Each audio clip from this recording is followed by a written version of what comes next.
억제 증상 그리고 불안이라는 1926년 논문인데, 불안 이론이 어떤 신경적 이론의 근본에 있기 때문에 이 불안을 어떻게 보느냐에 따라서 질병, 특히 신경증을 어떻게 이해할 것인가가 달려 있기 때문에 아주 중요한 이론이죠. 그래서 프로이드가 한 30여 년 동안 주장해 온 것은 굉장히 생물학적인 개념에서 불안을 보았어요. 그래서 프로이드가 봤던 것은 리비도가 충분하게 방출되지 않고 몸에 쌓여 있는 경우에 방출되지 않은 리비도가 불안으로 변형된다. 그 변형되어서 방출된다. 그 리비도라는 게 성적 에너지라고 본다면 이 성적 에너지가 방출되어야 되는데 방출되지 않고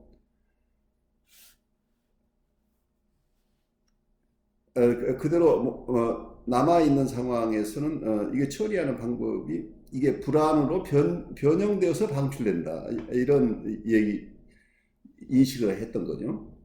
그러다 보니까 과거에 산화 제한을 할 수 없어서 선교 중단이라는 여러 가지 방법들이 실제 사용됐던 경험들이 있는데, 이런 경우에 실제로 이런 비정상적인 성생활 자체가 신경증을 가져온다고 봤던 이론이죠.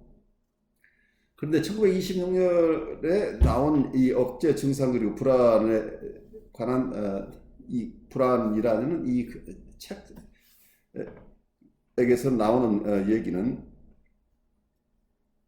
불안을 이런 생물학적인 개념인가 실제 우리 심리적인 사항으로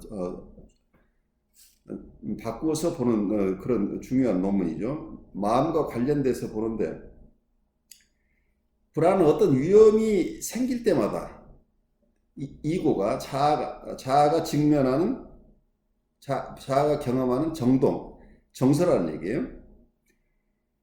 그래서 우리가 정치 분석을 하다 보면 마지막에 가면 항상 대상과의 분리나 대상 상실에 대한 두려움이 만나게 된다. 이제 이런 체험을 하고 있어요. 그래서 임상에서 드러나는 것이 항상 어떤 대상으로부터의 분리나 대상을 상실하는 것에 대한 두려움, 이런 것들이 불안으로 오는 것을 체험했다고 볼 수 있겠죠.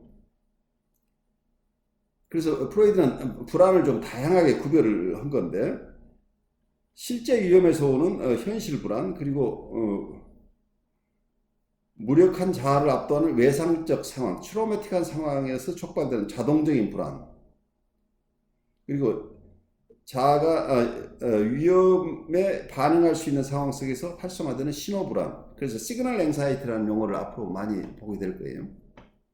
많이 우리가 다루게 될 텐데, 어떤 위험한 상황이 있을 때 그 위험을 대처하는 방법이 이 신호불안이라는, 이고가 경험하는 이 불안은 위험이 다가온다는 것에 대한 어웨어니스죠. 근데 여기서 보통 위험은 프로이드가 봤던 것은 본능적인 위험들이에요. 본능적인 위험, 성적 역동이나 성적 본능에서 오는 성적 섹슈얼 드라이브나 아니면 공격적인 본능, 공격적인 역동, 어그레시브 드라이브에서 오는 것들. 그래서 성적 역동이나 공격적인 역동이 자기 안에서 느껴질 때, 뭔가 그게 다가온다는 느낌이 있을 때 우리의 자아가 반응하는 것은 이때 불안을 느끼게 된다. 이 불안은 어떤 기능을 하냐면, 불안이 생기면 아직은 완전하게 압도된 것은 아니죠. 이런 이고 자체가 이디에서 오는 이런 역동이나 충동들에서 아직 압도당하기 이전에 내가 위험할 것 같다 는 이런 상황 속에서 이고가 여기에 대응 수단을 강구할 수 있게 된다. 이 신호 불안이 생기는 것은 거기에 방어 대책을 세울 수 있도록 해준다는 얘기입니다. 그래서 방어가 일어날 수 있도록 도와주는 역할을 하는 게 이 신호 불안이라는 얘기죠. 그런 점에서 어쩌면 이 불안이 있다고 하는 것은 굉장히 중요한 거죠. 우리가 아무 대책 없다가 갑작스럽게 어떤 충동들에 의해서 감당할 수 없는 충동에 의해서 행동화하는 이런 상황이 되는 게 아니고 자기가 대처할 시간을 가질 수 있는 것, 워닝 시스템이라는 얘기예요. 말하자면 과거에 외침이 있을 때 봉화를 올리는 이런 것과 같은 거죠. 봉화가 오르게 되면 왜군이 지금 침입할 가능성이 있다. 아니면 국경에 가까이 다가왔다. 그래서 거기에 수비대가 파견되는 국경 수비대에 어떤 거기에 대처를 하도록 하는 명령을 하다라는 이런 상황으로 갈 수 있겠죠. 이 논문에서 또 굉장히 중요한 거 하나가 과거에는 어떻게 봤냐면 억압을 해서 불안이 생긴다고 봤죠. 억압이 먼저 있었다는 얘기. 그러니까 억압을 했기 때문에 만약에 성적 욕동을 억압을 했기 때문에 억압된 성적인 것들이 결국은 증상을 나타낸다. 불안을 가지고 결국은 증상으로 바뀐다. 억압이 먼저 있었다고 보는 거죠. 억압이 있어서 리비도가 방출이 안 되니까 이게 불안으로 방출됐다. 이렇게 되는데 지금 새로운 이론에서는 먼저 불안이 있었다는 얘기죠. 위험한 상황이 감지되면 우리가 불안이 발생한다. 불안이 있기 때문에 방어를 하게 된다. 그래서 불안이 먼저 있었기 때문에 방어를 하게 된다는 이런 개념을 가지고 있기 때문에 지금까지 이론과 1926년의 이론은 완전히 이 불안 이론이 달라진 상황이라고 우리가 이해를 하면 좋겠어요. 그런데 또 이 논문에서 우리가 굉장히 중요하게 봐야 될 것은 과거에는 프로이드가 이 불안을 어떤 불안으로 봤었냐면 가장 중요한 신경증을 일으키는 불안을 우리 피너스 자기의 생식기를 잃어버릴지 모른다는 거세 불안, 캐스트레이션 앵사이티라고 봤던 거죠. 그리고 신경계의 근원의 캐스트레이션 앵사이티, 거세 불안, 그리고 여성들의 경우에는 거세 불안이 아니라 피너스 MB라고도 상태를 여성들의 경우에는 피너스를 박탈된 채로 태어났기 때문에 어떤 거기에 대한 피너스 MB가 있다. 이러면서 거세 불안이나 어떤 남근에 대한 동경, 그걸 피너스 MB라고 우리가 부르는 거죠. 이런 것들이 결국 신경증과 관련된다고 이론을 세웠는데 이 논문에서는 이 불안이 가장 근본적으로는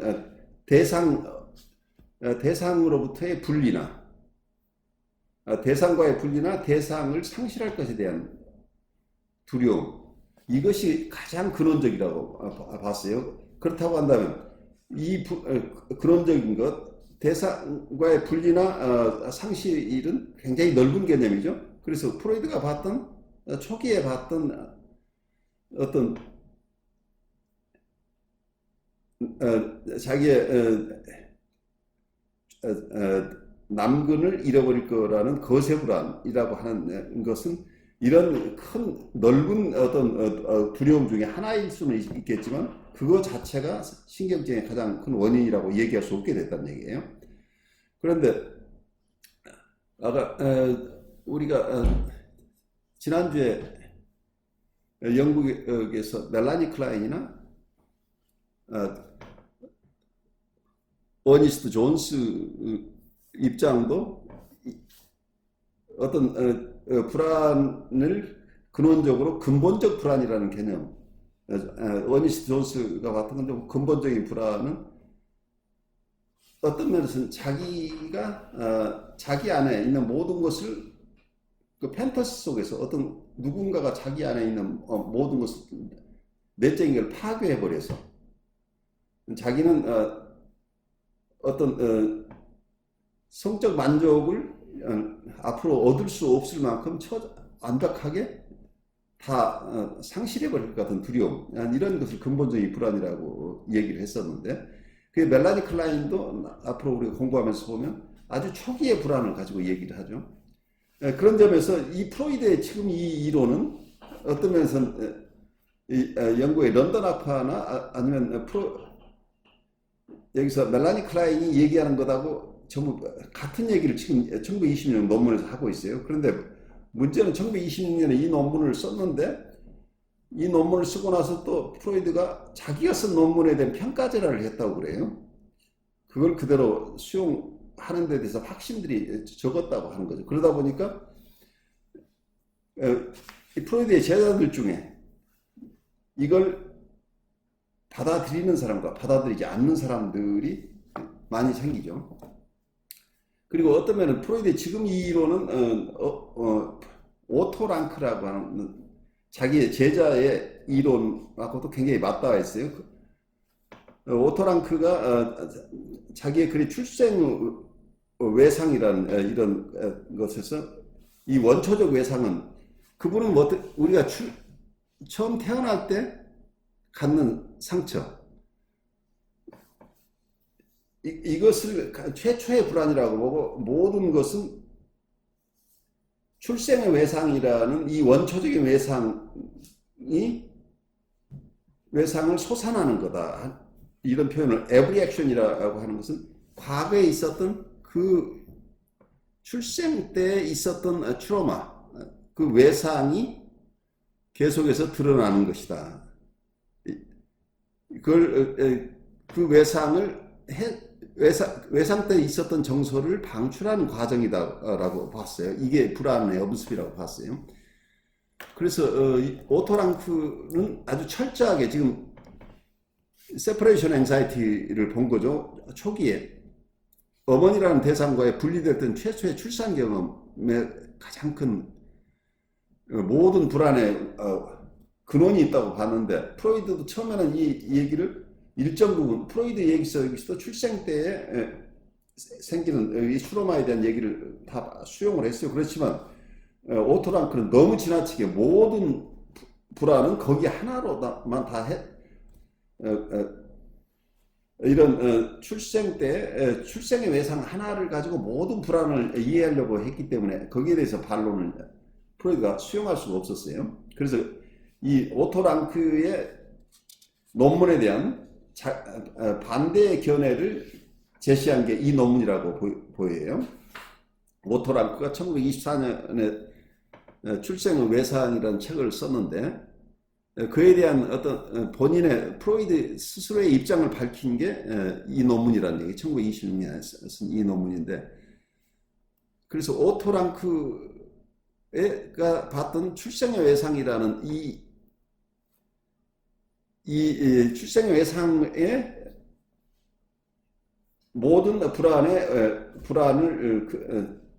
불안의 근원으로 보고, 이 출생의 외상을 솟아나는 시도가 불안이다라고 했던 이 이론을 그대로 수용해주지 않은 프로이드의 태도 때문에 오토 랑크가 프로이드하고 결국은 결별하게 돼요. 굉장히 유능한 학자였고, 프로이드를 가장 잘 보필했던 아주 오랫동안 프로이드를 따르던 제자인데, 결국은 프로이드하고 이 견해 차이 때문에 프로이드가 자기의 논문을 다 수용해주지 않는 것 때문에 결국은 관계가 끊어진 거죠. 근데 이만큼 이 역사적으로 굉장히 중요한 논문이에요. 그리고 이 논문을 썼을 때 프로이드가 70대가 됐던 시절이에요. 그리고 이때 프로이드는 협심증 발작을 또 한 번 경험했다고 그래요. 그래서 자기 건강도 굉장히 나빠졌었고, 그러다 보니까 어떤 면에서는 본인이 이 불안 이론에 대해서 굉장히 깊은 연구를 하게 된 게 어쩌면 자기 제자로부터의 도전도 있고 그리고 본인 스스로의 삶 속에서도 여러 우여곡절 그리고 죽음을 앞둔 어떤 불안도 있겠죠. 여러 가지 원인이 이 글을 쓰는 과정 속에서 많은 영향을 미쳤을 것으로 보여요. 그래서 굉장히 중요한 논문이고 어쩌면 특히 영국의 대상관계 이론 속에서는 이 논문이 굉장히 중요한 영향을 미쳤죠. 그리고 현대 모든 이고 사이콜로지나 다른 정신분석 학계의 이 논문의 비중은 굉장히 큰데 이 불안 이론의 변화를 수긍하는 학자들과 이런 변화를 수긍하기보다는 프로이드의 초기 이론에 더 매달리는 이런 학풍, 그래 학풍에 큰 차이가 있을 수 있다고 하는 거죠. 그래서 프로이드 스스로가 많은 변화가 있었는데 프로이드의 직제자나 프로이드를 공부하는 사람들에 따라서는 프로이드의 초기 이론에 더 비중을 두는 사람과 후기 이론에 비중을 두는 사람이 있기 때문에 현대에도 이론에 큰 차이들이 있게 되는 거죠.